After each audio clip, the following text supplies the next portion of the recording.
Tamara Ugolini here with Rebel News, and today I'm going to feature the responses from several governing bodies regarding the awful assumption-based modeling that Fissman et al. Published regarding the mixing of vaccinated and unvaccinated people.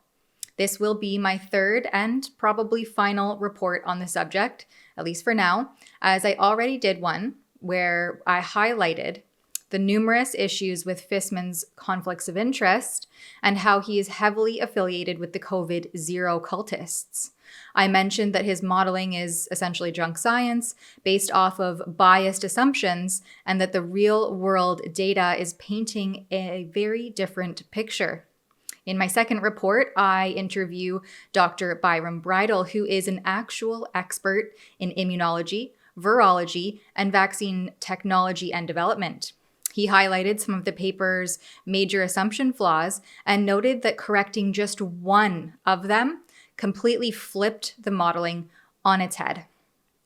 Dr. Bridle wrote an entire rebuttal on his Substack page, and at the bottom of it, he called for people to contact the journal that published this nonsense, the Canadian Medical Association Journal, that's also called the CMAJ, the institution that Fissman works for, that's the University of Toronto's Dalai Lama School of Public Health, and his regulatory body, the College of Physicians and Surgeons of Ontario, or the CPSO.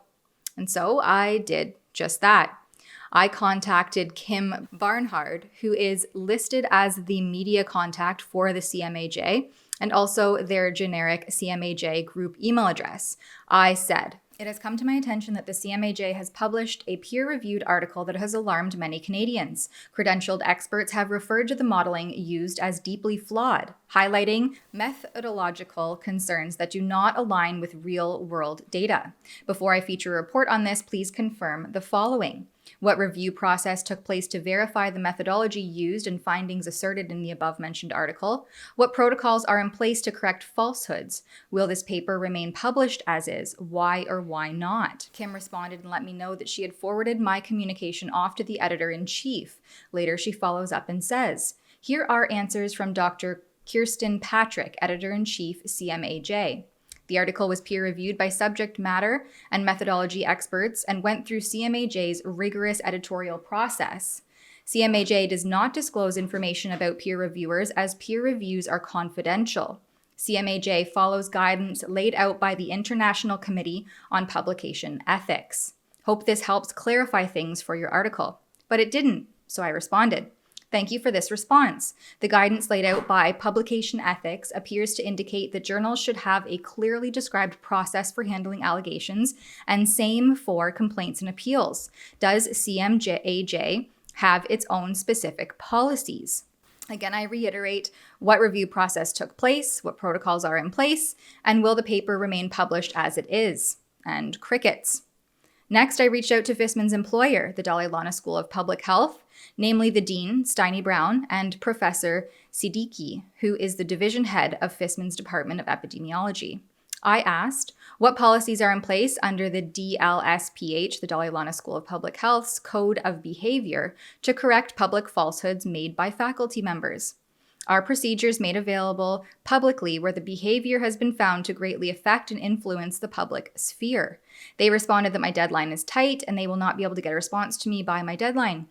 They asked if I would still like a response from them, though, if we cannot send it until the following day. I thanked them for getting back to me and said yes, that I would like to have a response provided and that I would hold the report until thereafter. It has been over 2 weeks and they haven't responded. I also took it upon myself to reach out to the Ontario Medical Association, acronymed the OMA, who has Fissman listed as an expert speaker. And I also reached out to the Royal College of Physicians and Surgeons of Canada, the RCPSC, of which Fissman is listed as a fellow.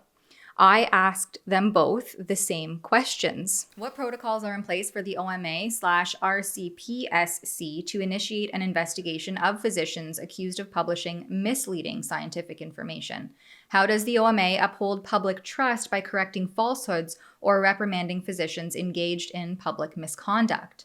The Royal College of Physicians and Surgeons of Canada responded to let me know that their organization has no jurisdiction to enforce disciplinary actions for individual physicians. They link to the provincial medical regulatory authorities, the MRA, who can enforce those actions since they oversee the licensing and conduct of physicians. And I had previously reached out to the CPSO, that's the College of Physicians of Surgeons of Ontario, to inquire about the exact same. The weird roundabout back and forth that ensued looked like this. It has come to my attention that CPSO regulated authors have published a peer-reviewed article that has alarmed many Canadians. Credentialed experts have referred to the modeling used as deeply flawed, highlighting methodological concerns that do not align with real-world data. Before I feature a report on this, I would like to clarify what protocols are in place for the CPSO to initiate an investigation of physicians accused of publishing misleading scientific information. How does the CPSO uphold public trust by correcting falsehoods or reprimanding physicians engaged in public misconduct? Shay Greenfield, who evidently is a senior communications advisor, responded wondering who the credentialed experts were and what concerns they have raised. Before we continue, let me remind you that this is the same regulatory body that has threatened physicians into silence and compliance with statements such as this one on public health misinformation, where they demand physicians not communicate anti-vaccine, anti-masking, anti-distancing, and anti-lockdown statements and or promoting unsupported, unproven treatments for COVID-19. Yes, because novel mRNA injections are the only things supported and apparently proven. It has bullied, threatened, and coerced doctors trying to uphold their patients' medical privacy. They are an organization that, quote, believes questioning the value of vaccinations or countering public health best practices during COVID-19 represents a risk to the public and is not acceptable behavior, and has otherwise meddled in the medical practice of physicians throughout the COVID-19 pandemic who are simply trying to advocate for and save patient lives. They have investigated those granting exemptions from universal masking or indiscriminate injecting. So it was no surprise to me that the CPSO was more interested in finding out who the credentialed experts were than actually addressing my questions. I responded and gave a brief overview with the concerns, informed Shay that publications were readily available online, and once again repeated my very straightforward questions. He again avoids those questions with more questions. I once again respond, repeating myself, clarifying further, and reiterating my original questions. But Shay is really keen on finding out who the credential experts are. So my third response, my fourth email to the college, I add in a new question. Is it standard practice for the CPSO to require expert opinion in order to respond to public questions, complaints, or inquiries? Is there a written policy to reference? Then I also include my two very straightforward initial questions. Shay again comes back to me with musings. He tries to tell me that, quote, the Regulated Health Professions Act and Medicine Act lay out obligations for different regulated health professionals in terms of their reporting requirements. As such, the identity of the individuals that you say are raising concerns is relevant to the process. Given that this information is apparently readily available, is there a reason that you're not comfortable providing it? Do they even know how to Google? I mean, they can crack down on this misinformation, and yet they can't do a quick search for dissent on a highly publicized article? I don't understand. So once again, I respond informing Shay that my questions are not specific to the article or the paper in question. I simply referenced it for context. My questions are specific to the policies and the protocols of the CPSO. After a giant runaround, Shay finally responds. Regulated health colleges in Ontario are governed by the Regulated Health Professions Act. I have included a link to what I believe is the relevant section of the Act. And so I'm left with, I guess, that the CPSO only investigates physicians who they think are spreading public health misinformation and granting too many mask exemptions. And to date, there have been at least a dozen refutations of the Fissman et al. Paper since its publishing in the Canadian Medical Association Journal at the end of April 2022. Fissman, being the busy individual that he is on Twitter, replies to everyone who disagrees or questions him with threats of litigation. He took time from his busy public health service to respond to these critiques. And there are other doctors in the United States literally laughing at him and his modeling.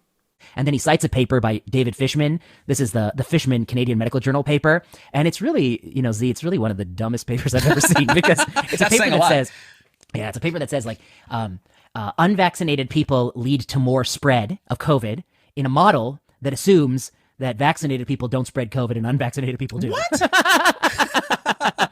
Is it any surprise we are getting more of the science from the very same people being paid by Big Pharma?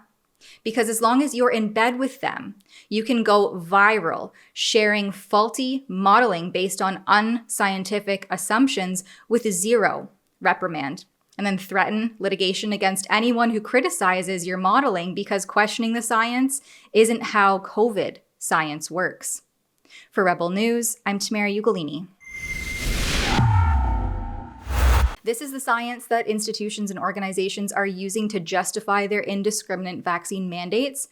And that's very true for Tim's camps, who are enforcing full vaccination of all campers aged 12 and up. It's why I've launched a petition at letkidscamp.com to urge Tim's camps to reconsider their unscientific position and stop discriminating against minors based on their private medical decisions.